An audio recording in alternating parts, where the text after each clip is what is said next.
Now to the colour test. For this you will also need a test cutting. Remember that when you're taking a test cutting from a client's hair, never to just abruptly cut and always slice down, otherwise the client, especially if you're taking it from an obvious part of the head, the client may possibly get little tufts when it's growing out. Okay, the purpose of the colour test is to determine whether the target shade that the client wants is actually achievable. So for this purpose we've actually taken a little bit of a test cutting and we are mixing together the target shade. It's always advisable to tape the hair together as the loose strands will separate. We need to mix up the target shade that the client's required. Okay. Once you've taped your hair, if you just attach it, you can use foil or you can use, in this instance I'm using something see-through, so that I can later show you how we will do a strand test to check for the development of the colour.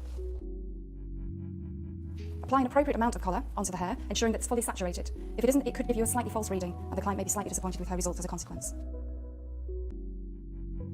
So all of the hair needs to be thoroughly covered to ensure even saturation.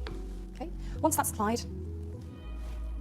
you need to leave that then to develop, following your manufacturer's instructions for the full development time. If your manufacturer recommends adding heat, you can add heat. This particular test is very good for clients who have particularly dark hair who would like to go lighter, as sometimes they want to go lighter without too much warmth in there. This is always a good test to do, so you can give the client clear indication of just how much warmth may possibly be exposed if they're going lighter. Strand test. Okay, so now to the strand test. The strand test is actually the only test that we do during a service. The strand test will be to check for the development of colour. This is a colour test that I did earlier. And I'm just about to check the development of the colour. So for this, I actually take a little piece of damp cotton wool and completely remove the colour away. Once I've done this, I'm able to then lift up the strand to see the development of my colour. Failure to do this could result in either under-processing or over-processing of colour.